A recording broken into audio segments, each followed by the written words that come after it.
I'm Rob Downey, a family practice MD and Institute for Functional Medicine certified practitioner. I'm coming to you from Seaworthy Functional Medicine in Homer, Alaska. Seaworthy exists to help people overcome their health challenges and be fully vital. Hey everyone, I want to take a minute to thank Magic Mind, our sponsor for today's Seaworthy podcast. And these folks have a really cool product, a productivity shot. So why would you be interested in this? If you're wired and tired, you feel over revved, and you're having difficulty with energy and concentrating, this is a cocktail, very thoughtfully put together over many years, that you can have in the morning with or without your caffeinated beverage. And the result is a flow state, meaning you're flowing through your activities and responsibilities easily with both a sense of peace of mind and that cognitive brightness and sharpness and alertness and getting things done quickly in sequence, all of which any of us that care about our productivity, which is really all of us. I suppose maybe there's a few folks out there that don't worry about that, but they're definitely outliers, especially in today's society. So Magic Mind's a cool product. It's really thoughtfully put together. It contains many ingredients that have been my friends in my functional medicine practice for 16 years. That's how I got to know this company. They saw the podcast, thought I would be potentially a good choice for a sponsor, which I am, because these are all my old friends in one place. So if you're wired and tired and you want to try a well-made product, I definitely recommend Magic Mind. What do we do to get into a state of flow? What do we do to settle into our body to help our brain and our headspace be vibrant and peaceful and healthy? And what do some fascinating architectural structures in the brain that have newly come to light called the glymphatics have to do with it? Today, we are fortunate enough to be joined by Dr. Michelle Veneziano. She's a doctor of osteopathic medicine, family physician, an adjunct clinical professor at Touro University in Northern California. Her approach to osteopathic medicine is rooted in cranial osteopathy, a hands-on, evidence-based therapeutic practice that sources both Western and Eastern philosophies to support the body's ability to heal itself. She shares practices and insights for awakening the doctor that resides within each of us, for connecting with who we really are, and for living in alignment with nature. Dr. Michelle, thanks so much for being on the Seaworthy podcast today. Thank you so much for having me and for speaking so calmly. And there is this beautiful lyric in your voice that really helped me drop in. I'm delighted to hear that. To hear that. So to be careful to not bury the lead, you've been gracious enough to be part of a weekend masterclass that Joe Rignola and I are blessed to have thought leaders be part of, that will probably drop in early 2023. And well, it will drop, and that's the likely drop date. So your area of mastery and interest has to do with flow and what we just learned a minute ago in your bio. And then today we're going to take a tour of this really cool part of our brain architecture called the glymphatics, correct? It's all,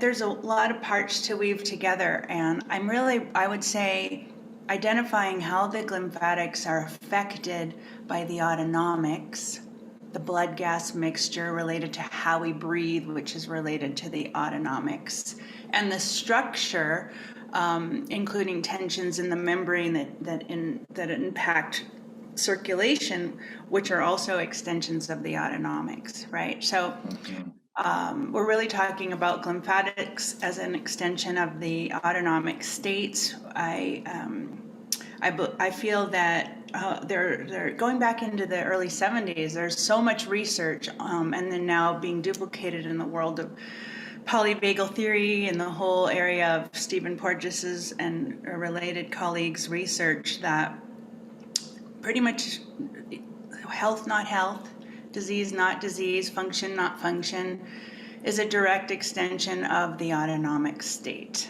right? And early 1970s.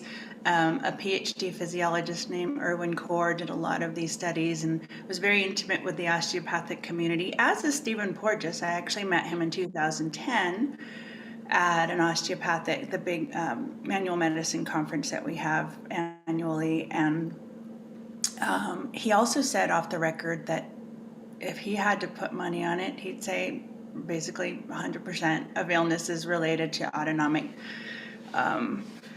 integrity, right? And adaptability. So it's kind of like heart rate variability. It is heart rate variability. Can you go to the extremes, right? Can you go down? Can you go up and then come back into some kind of regulated state? And we're talking about this plastic ability to be in a whole bunch of different states and locations and then restore to your question when we started. How do we arrive, right? How do we condition ourselves and maybe work with how we exist in the environment as well as in our mind space to recondition the body back to its original state of regulated balance? Because we're born in flow, we're born in connection and coherence and presence, and then we gradually acclimate and adapt to match a fairly dissonant cultural harmonic, not very harmonic, right? The collective is not very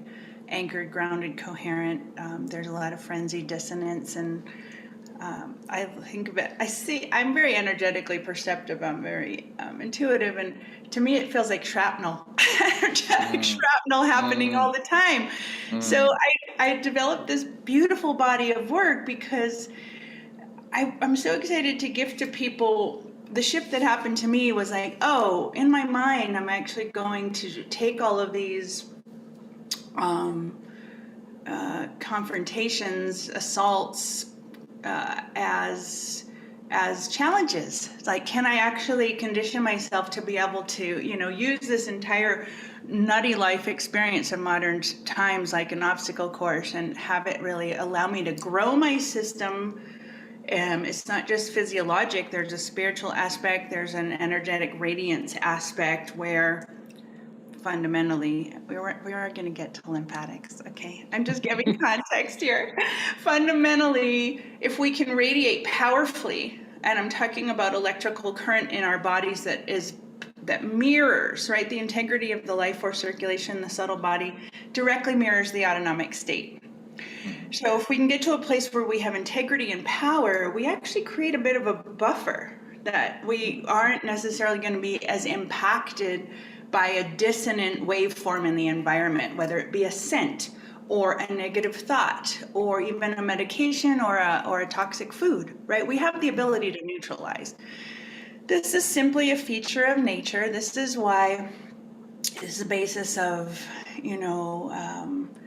praying over your food probably goes, or just invoking, right, positivity and intention to shift reality.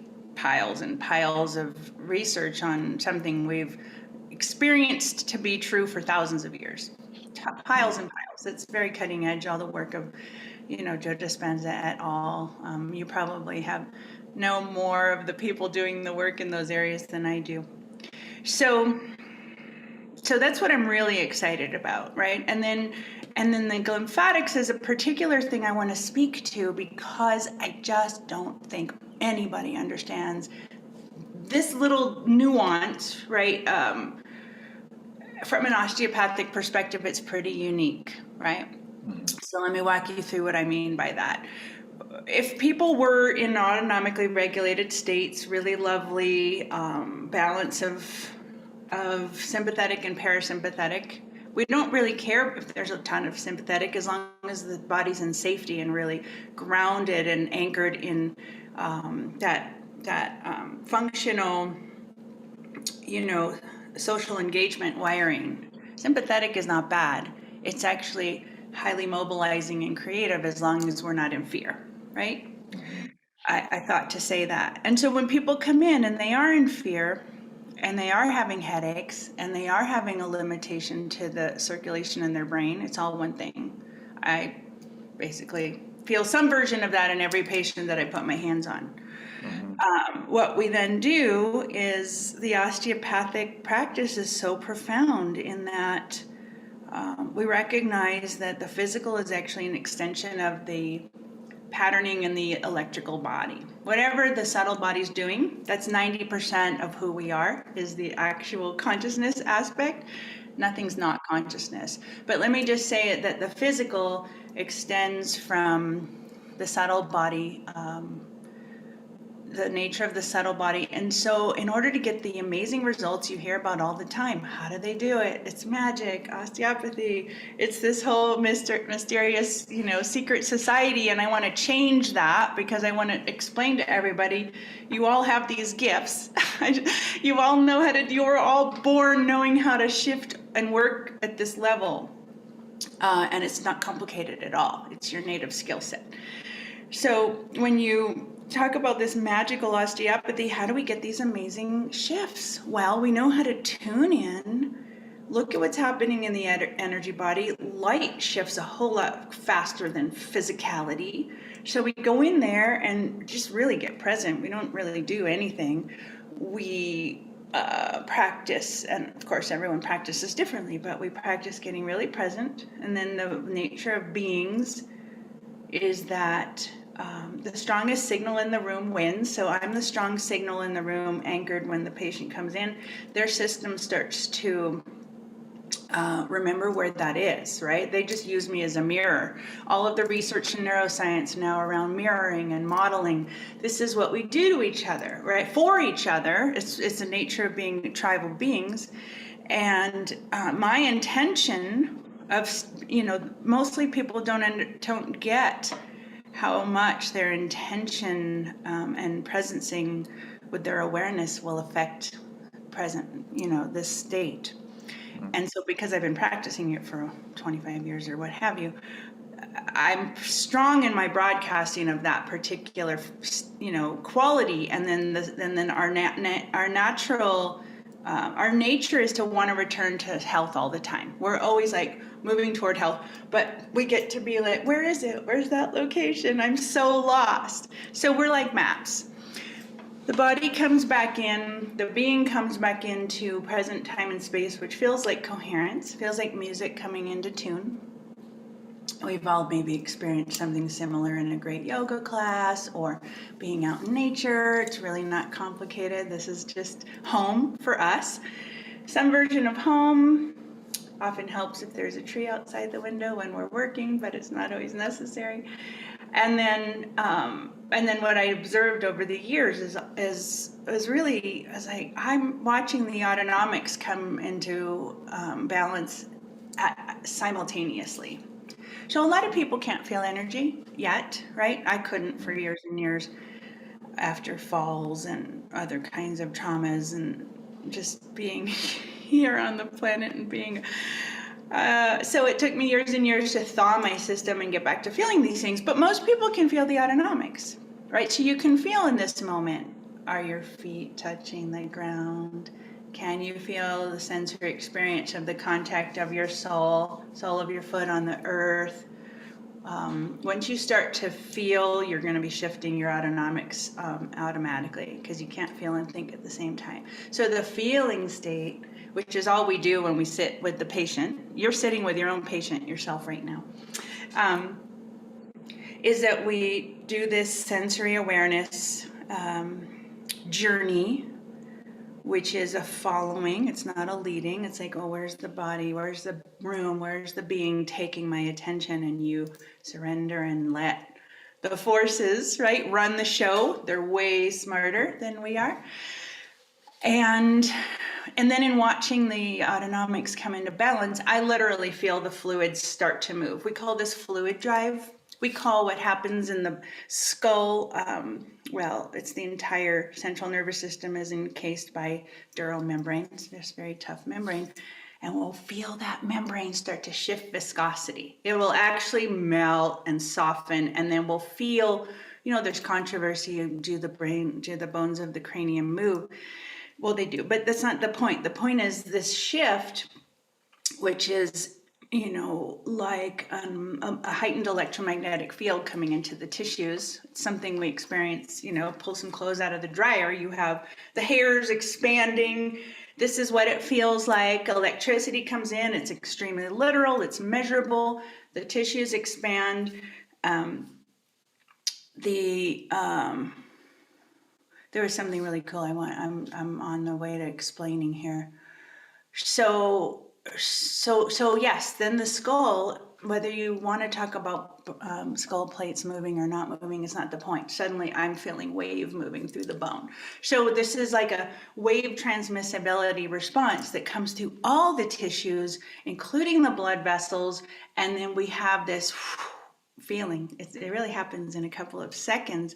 And then the state shift renders what will actually show up in the face as rosy cheeks, and we basically liberate the circulation of the entire body, but for sure the brain. I don't know anything else that refreshes, resets the entire anatomy of a brain after, say, an abrupt trauma like a car accident or a fall. Most people, they're like, oh no, you just go home and wait and rest, and maybe you'll get some hyperbaric oxygen, which is great.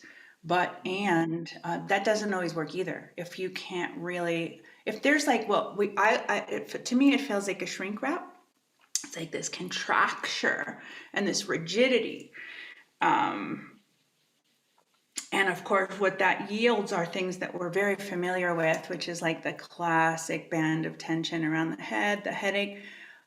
This is, in my opinion, because the center of the skull has a hinge of bone, the sphenoid and the occiput meet there, along with the dura, the floor, basically a big swath of dura membrane that holds the brain. And that when that whole thing contracts, you can almost say this band of the skull, the mid face, directly reflects autonomic contracture, right? So the mid face, that's what I want to talk a little bit about how the tongue relieves that. Like I'm going to teach you how to be your own osteopath today a little bit in regard to that one specific thing. I'm going to teach you several things that are going to allow you. I'm basically be your own darn osteopath. Stop bugging me. Get out of here. I'm not joking. And I would much rather work on the skilled labor things that people can't fix themselves. Because if I'm just treating things that are like, this is so not needing to be here, it's just not very, it's just not that interesting. I was doing that for a long time, and then I figured out, let's sit this way. Let's tune into native breath. Let's tune into native tongue function, which is 1 to 6 pounds of pressure, depending on the study you read, every time you swallow. 1 to 2,000 times a day, and most people don't have this mechanism intact, right? So we do this, I was explaining, the tension headache comes from this autonomic distortion. We then, let's say you're on the table, that relieves. We have this whole melting experience that happens here. We have all the membranes do that static Klingon sock expansion. Then we have the jaws, this whole thing releases, right? This is also how we treat TMJ and start to reorganize all the forces in the face, because once wave is moving through the bone, it will actually begin to hydrate because there's electricity going in, expansion, more. There's less pressure on the vessels. There's quite a bit of lymph and blood moving through bone. Quite a bit of a lot of fat cells. There's such an ability to basically hydrate and begin to remodel bone with our basic behaviors, like how we swallow and chew and sit. So osteopathy is like, get into the quantum by actually working with nature as it expresses in the body, which is a place where transformation happens very fast. Fluids and energy move very fast. And then allow the body to remodel itself. It's a means of regrowing at any age. Qigong can do this, and we really study, for instance, Qigong is just, energy work. We study how, and I actually reference a lot of Taoist and Vedic philosophy, because of course in yoga and Tai Chi, all the martial arts, there's an understanding of how to work with the fluid forces to create this efficiency and this ability to, really direct and focus a lot of power.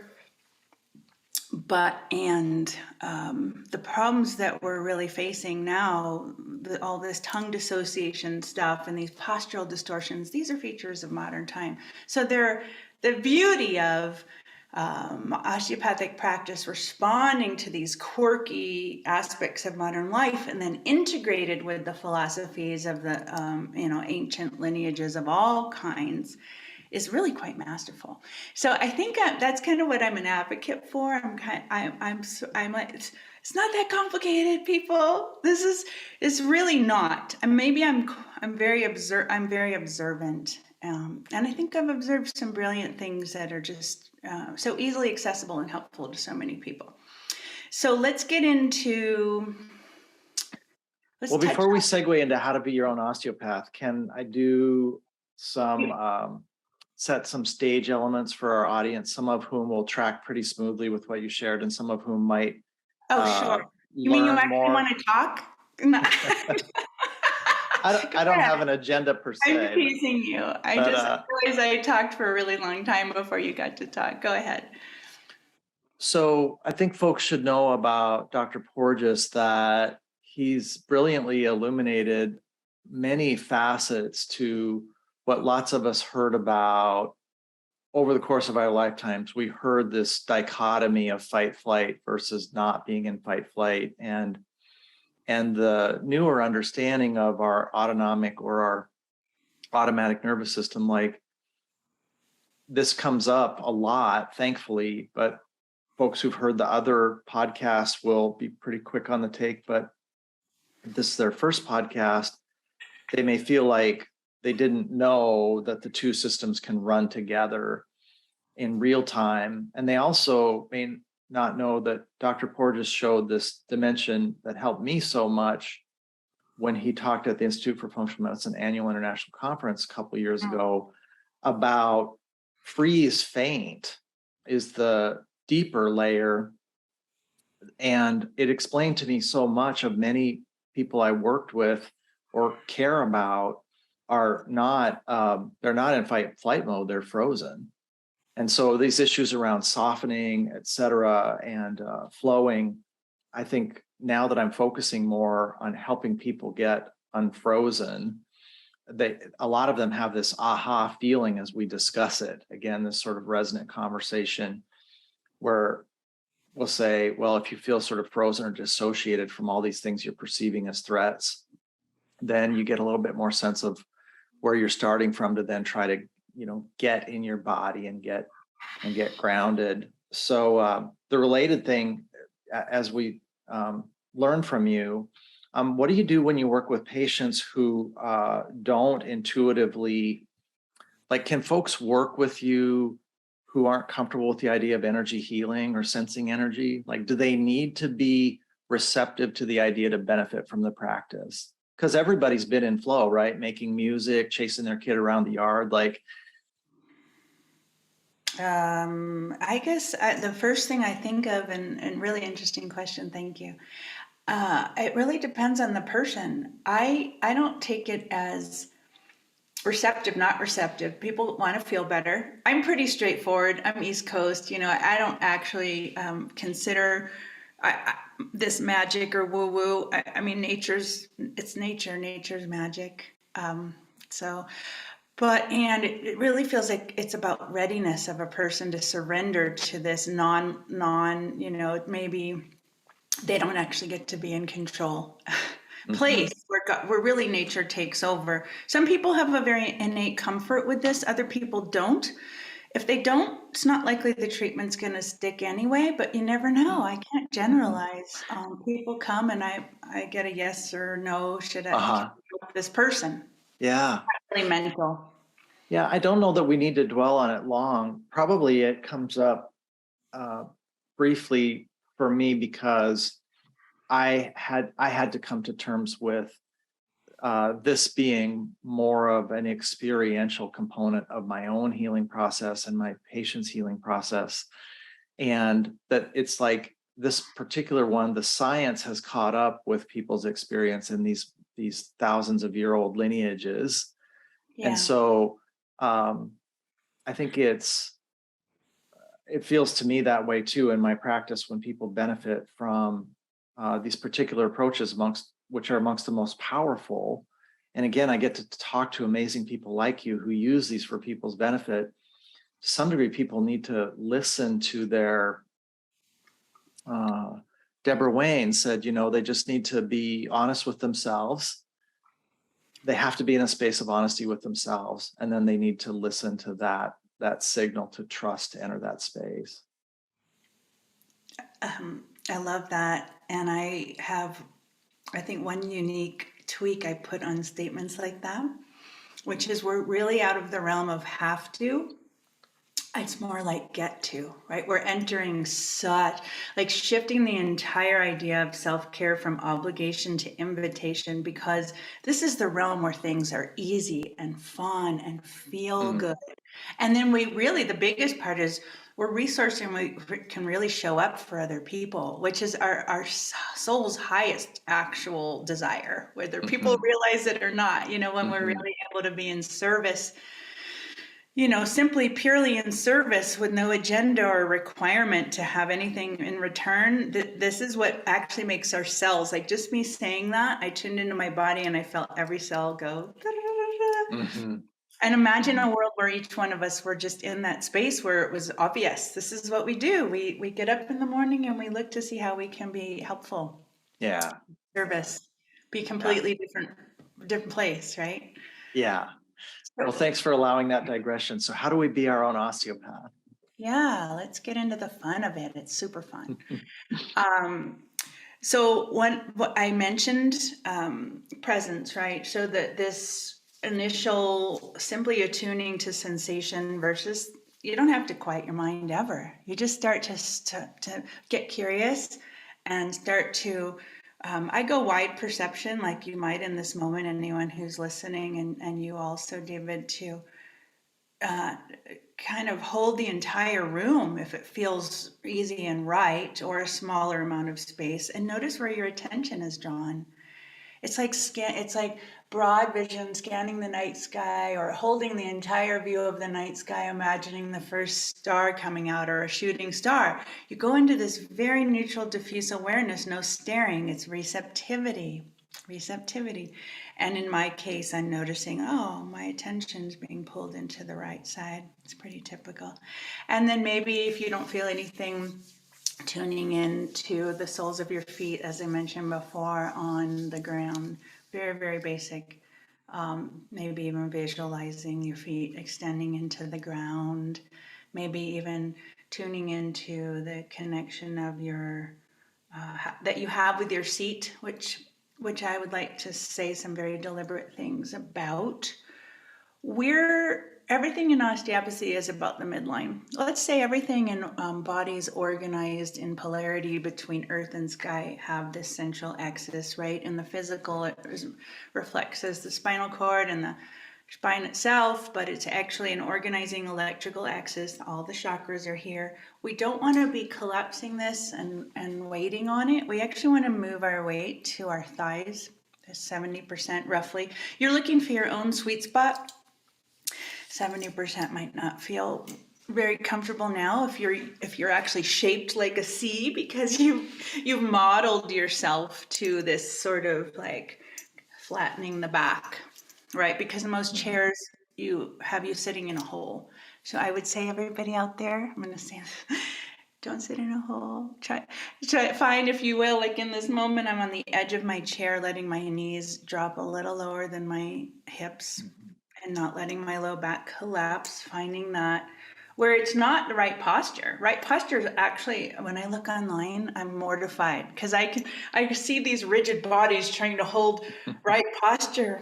No. Melt, breathe, and let this wave start to move through you, because that will actually lift you. You will have the experience of weighing less. That elation experience when we are really inspired or in love or really or in flow, right? We have this kind of like we're elevated and we're more, the heart's open, right? So I'm talking about like actually what mountain pose is in yoga is this kind of establishing of this powerful central axis and then this opening of the heart, because the effect energetically is to powerfully impart coherence and potency into your field, and then all of a sudden you're kind of rising up out of your chair and you're not doing any work at all, and then every cell in your body is actually being hydrated with the that's the goal, to be able to sense this liberated life force circulation penetrating each cell. Then there's actually a palpable experience of less density, and we can start to actually feel the lymph in the blood move, and then we're getting into, this applies to the brain for sure, we're getting into where suddenly there's this flush to the tissue and all the toxins are being removed efficiently, and then also the nutrients are being delivered. So in yoga, of course, we remove the flesh off we pull it backward behind the sit bones and then roll onto the front of the sit bones. And then it's not static either. You may notice like my body begins to unwind. I'm already beginning to melt. I'm going to just let it respond. I'm never static, never still. So between the connecting to the ground, really working with your chair to liberate that spiral, that of serpent behaviors, that's good posture. Is good. This is a flow behavior. I'm going to just get posture out. Posture is like position. It's not a position. This is a behavior. Gift yourself the experience of basically being hydrated and brightened by this spiral that wants to move through your being at all times, as an extension of the positive ionic pull into the ionosphere and the negative ionic pull, the yin pull into the earth. This gets very profound.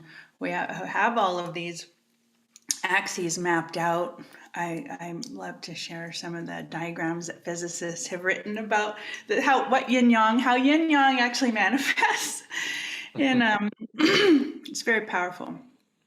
And then if I want to say one more really, I'm having a moment here where I'm actually doing some of these things in a more powerful way and explaining them, and I'm being I'm a little altered in a good way.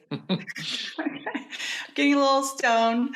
And then this tongue palate. Of course, we go into breathing, and I would encourage people to consider this area at the bottom of the rib cage posteriorly where the kidneys are, because that's where the breath needs to move.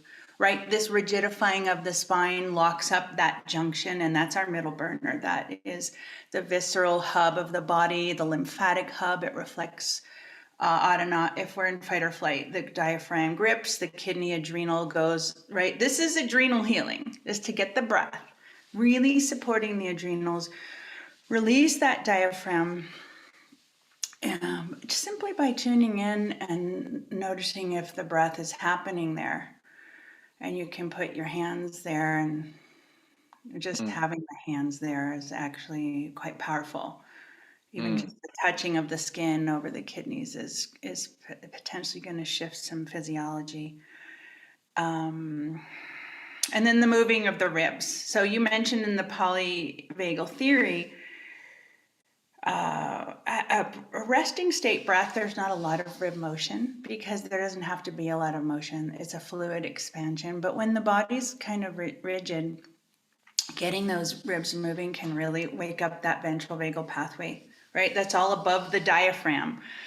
I love repeating that Bessel van der Kolk is one of the most famous trauma therapists in the world, physicians, and he gets people's ribs moving. He gets on camera with his patients and he's like, well, let's move some ribs so we can get here.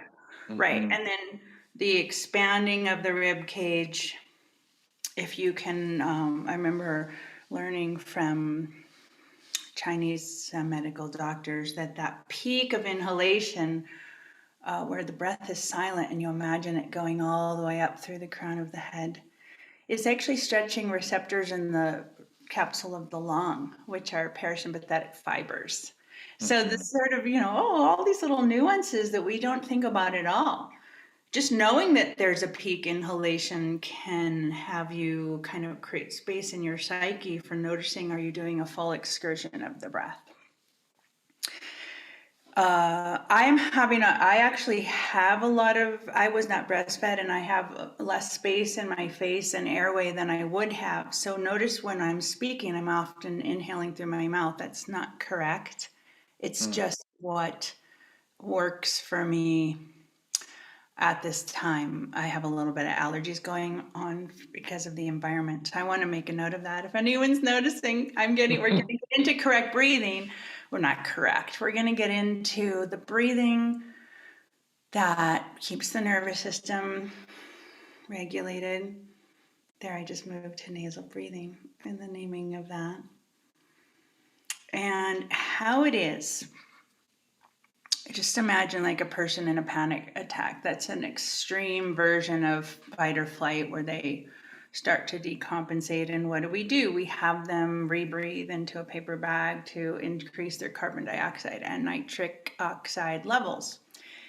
So when we get to resetting this tongue-palate connection, we become nasal breathers, because we're then sealing the airway, air entry through the mouth.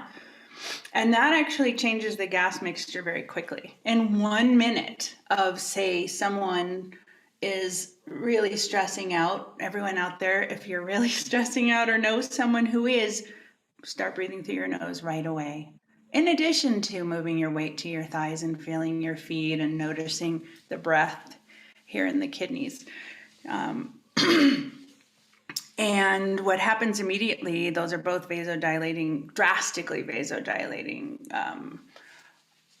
chemicals, molecules, and then we'll feel this very quickly. And I have a PET scan of a 1 minute normal ventilation after hyperventilation, showing this radical perfusion, right? Which means lymphatics are activated.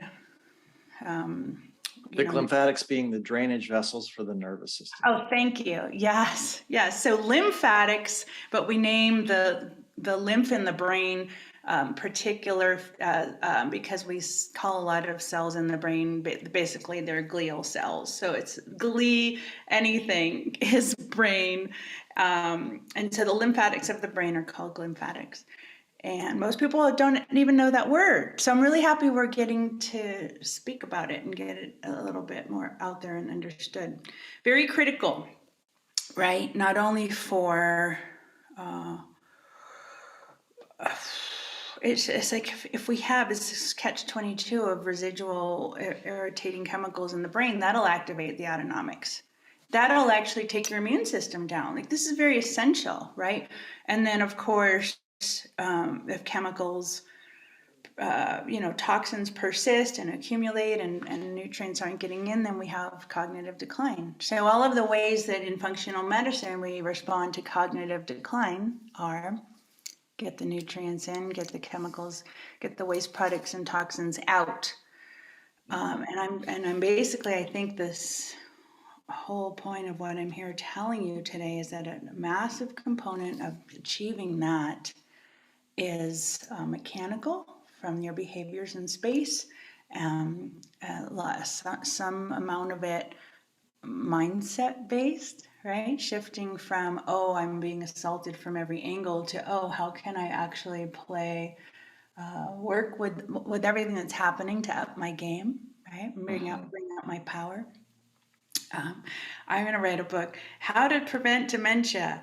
Prevention as an extension of really bringing out your power and becoming who you really are. It's a little bit. Go ahead. Well, I think there's a lot of good news here. I was flashing on while you were talking these vignettes from my own journeys through sitting and yoga and getting into my own body. And so I think about being 20 in a college dorm and trying to focus on a candle and sort of, blowing out of orbit like 90 seconds in. And then next time I tried to meditate was before moving to Alaska. But upon arrival in Alaska 11 years ago, I was on the MD trajectory towards sort of burnout and overwhelm and all those things that can happen to folks that do our work. And we rented a house here in Homer, Alaska. It was summer, and I was just seated outside feeling the air and the sunshine. And it was the first time I was able to just sit and be and flow. And I noticed, and I'm feeling it right now, you're the first person that's described this uncoiling. I noticed it first right upon arrival in Alaska, this corkscrewing thing coming up through my sacrum and out through the top of my head. And every time I feel it, even in this moment or while you were describing it, it's very difficult to sit still because it feels so much more peaceful to resonate and move with it. And then my wife met a brilliant Kundalini yoga instructor here who we've worked with for 7 years. And so many of those practices are these openings of the heart and openings of the rib and breathing into different parts of the abdomen and chest. And it brings me full circle back to what I think might be the best news of all in this time we live in, where so many folks feel overwhelmed, is that we can do this altered states, altered trait things where we get into our body and trust that that's the place to be, do what Bessel van der Kolk said, which is we have to be in our body to heal. We have to be home. And then go ahead and follow these practices and let them do their good work. And we don't have to make ourselves be happy. We don't have to make ourselves be non-anxious. We don't have to make ourselves be non-depressed. We just alter the practices and all this wondrous abundance follows. I love I love your summary. I love knowing a little bit more about your personal journey.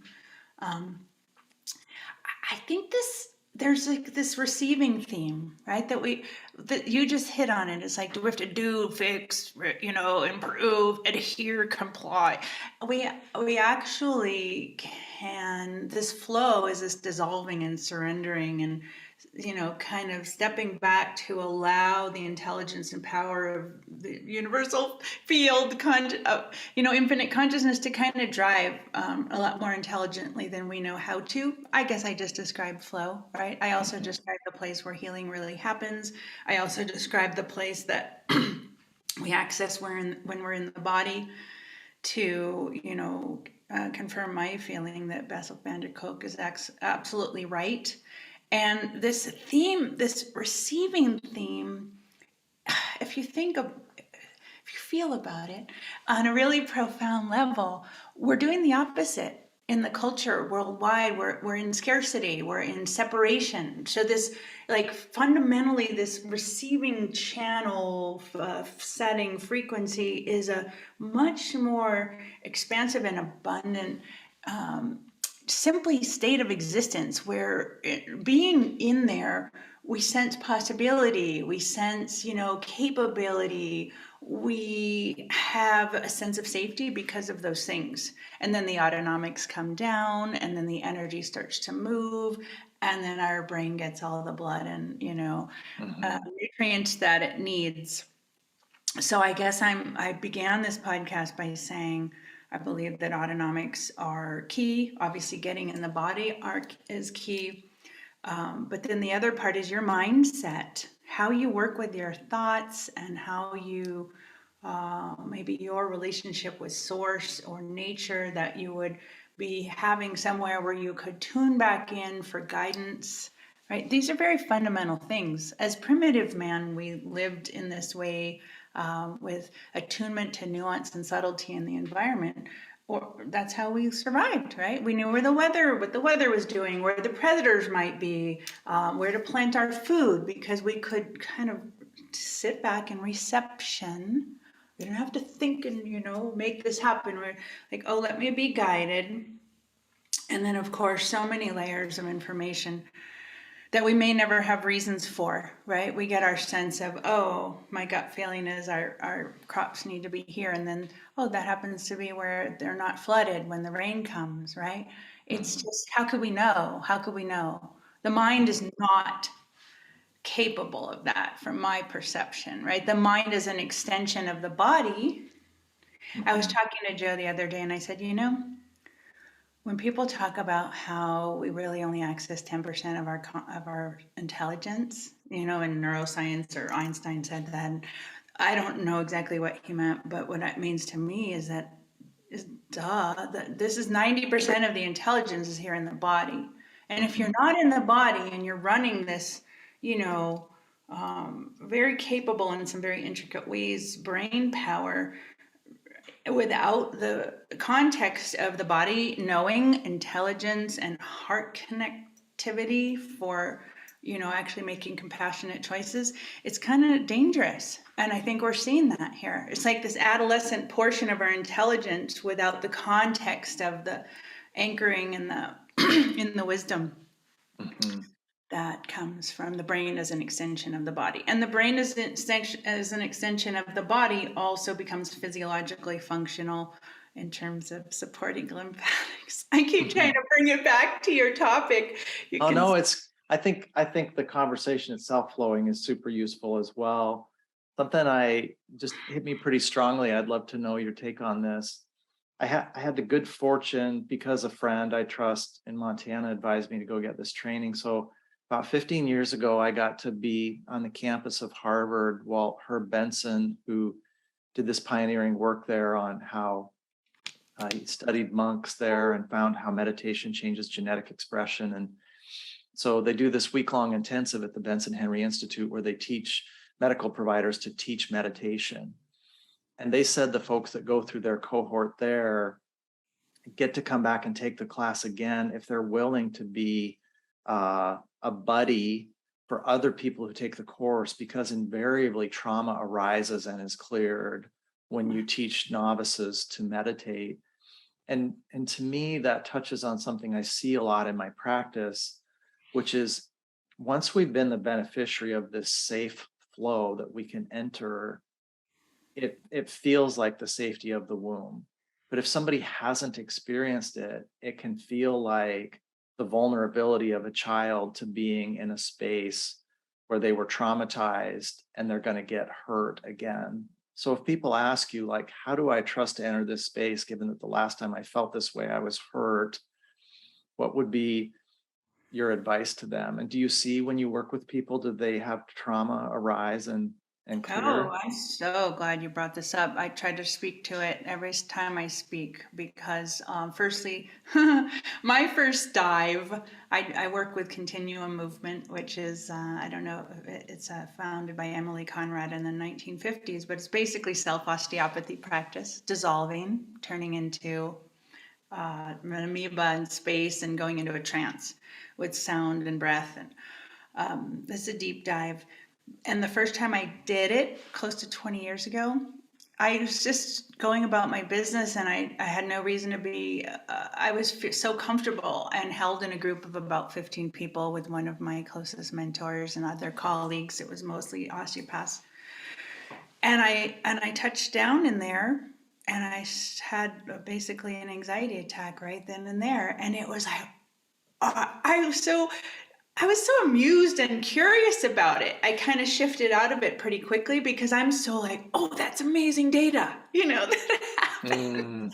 Mm, But mm, and then I began to realize that as we do this moving of electricity through the body, we do become less dense, and the cell memory literally begins to off gas, and I feel that. I think the Chinese call it wind. It mhm, starts to move. Um, mhm, and I, the reason I've shifted to working with people in groups is because it is not only more, there's more, it's amplified experience, right? Like you doing yoga in a class or meditating in a big group with your group at Harvard versus one-on-one. There's amplification with each added consciousness and electromagnetic circuit. This is the nature of tribal I think of like a geometric curve. We add one person and then we go times four. And it's like this exponential expansion. And so if a person, and I imagine they must have been at that school, the holder, you'd like to go, that's why we do deep practices with a guide like a shaman or what have you. You have someone be able to really attend to the integrity of the container and the coherence of the energy present, because that's what's meant to hold that process. And under those conditions, I mean, I just attend to those things, right? Integrity of the container. And then it used to be a little more dicey before I understood the power of the collective to hold that process. And in ancient times, or not too distant times, in tribal locations on the planet, even today, when people start to go mad, right, they're actually potentially alchemizing and processing at a really deep level and stepping into their shaman or healer role, right? Especially in Africa, they'll notice, oh, someone is kind of going outside of the collective, frequency. They're expanding, and so there's an attending to versus throw someone in a mental institution. The entire group will attend to this transition. So it's very different than what we do with our people who move through periods of mental instability. Also nice to kind of view like, oh, that person is actually possibly an emerging shaman and we just don't know how to recognize it, right? To start to take the stigma out of, oh, I'm broken. Oh, again,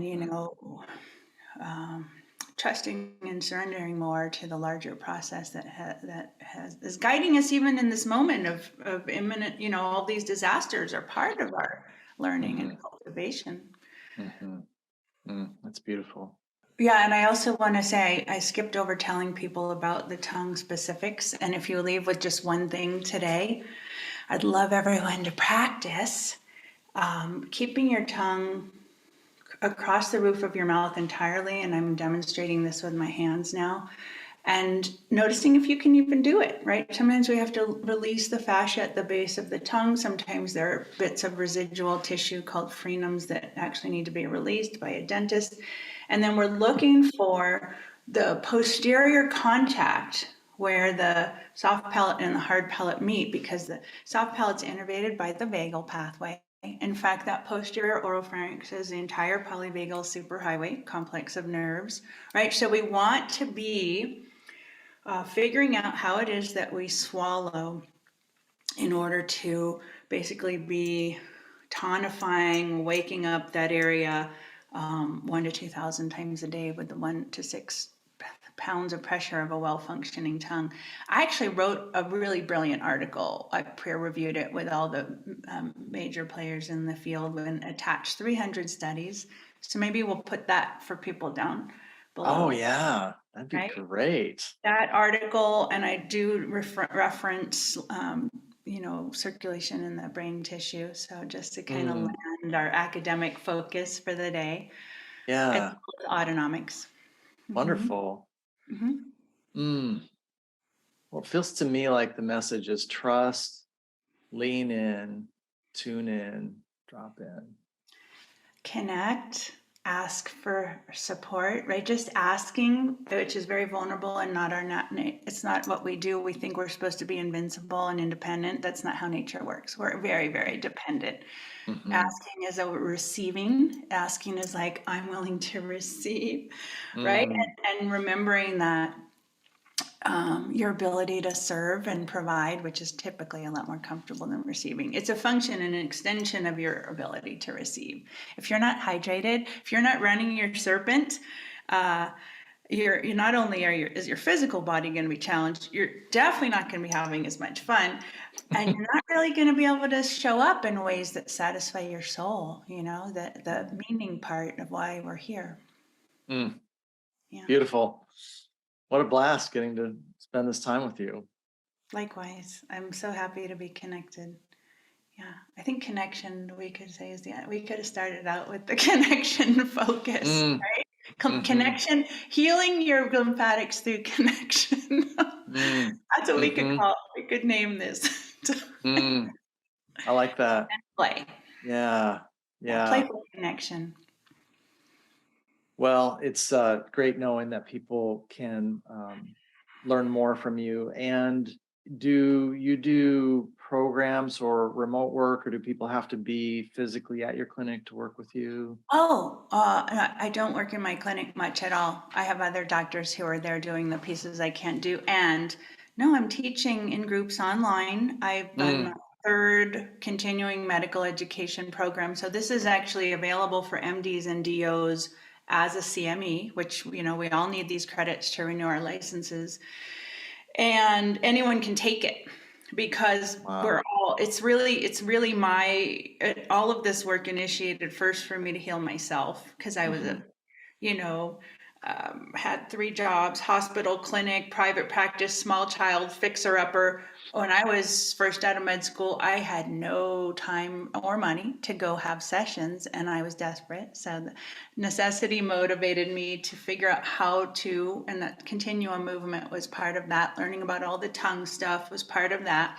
And then I was like, I just started teaching it to patients how to not need to see me. And mostly that became how to stay. If they were in crisis and I couldn't get them in the calendar, I'd get them literally de-weighting their spine, feeling the ground, hydrating with more than just water, but hydration, so key. And then sitting in flow. And there's more pieces. There's walking in flow, so powerful. We could do a whole segment on how that can completely heal the spine and shift the balance of the skull in a handful of weeks. And then, yeah, it's a patient training. And the doctors, honestly, we're the worst patients of all. We're the most difficult cases of all because we're Yeah. so up here, right?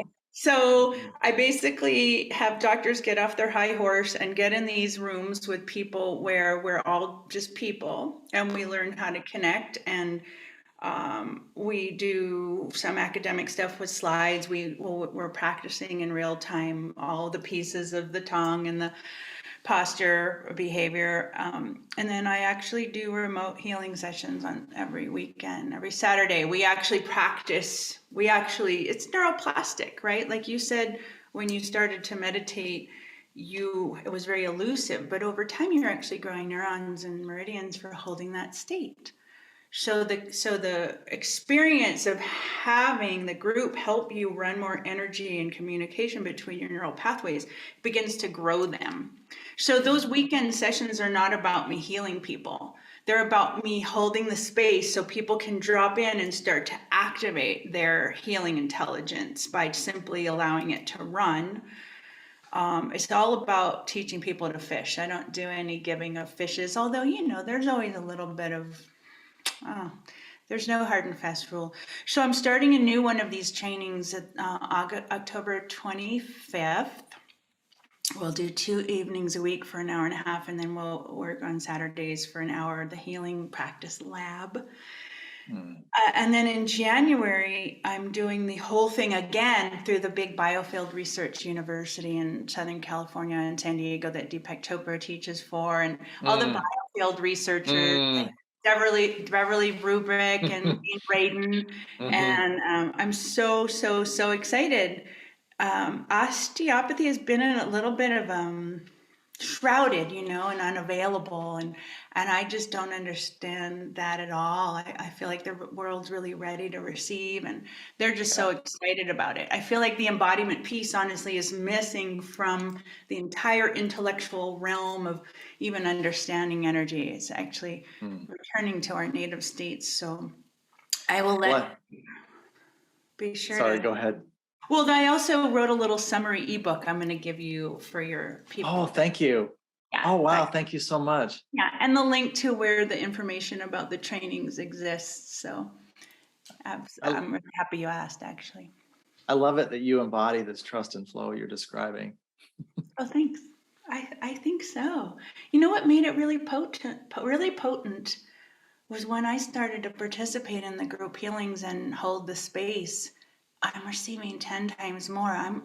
These Saturdays is when we're doing this now. It's completely effortless and restorative for me. I think I've been doing this 3 months, and it's the first experience where the work that I do doesn't only not drain me, it's nourishing me. And it's like, wow, right? My highest service to the world happens to also feed me. How much better does it get? And I think that's actually true for all of us. Yeah. If we can find that, touch in with our inner compass, get into our receptivity around guidance, and find that location, because it exists for each person. Yeah. Yeah. A heart of service is supported by ineffable powers. Well, how do people find you, Dr. Michelle?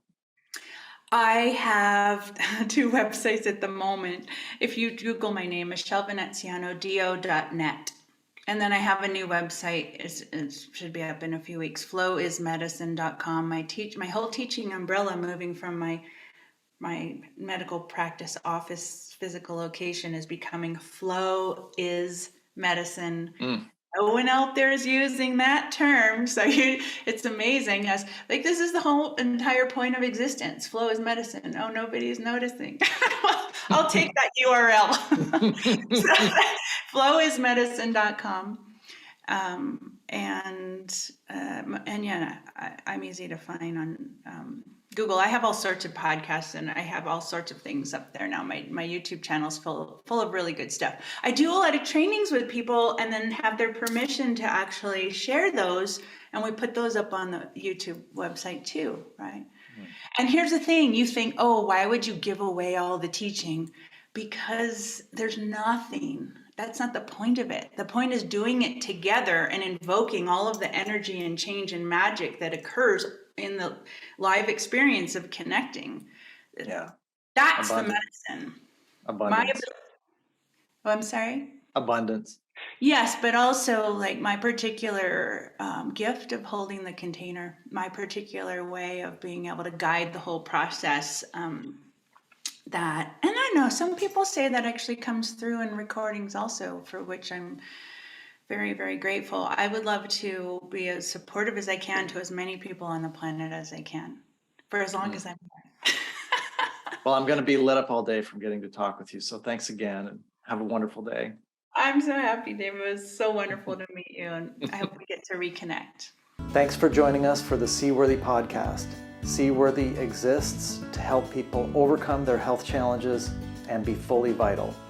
If you think we've earned it, please consider giving this podcast a like, subscribing, and giving us a 5-star rating on the platform of your choice. Thanks.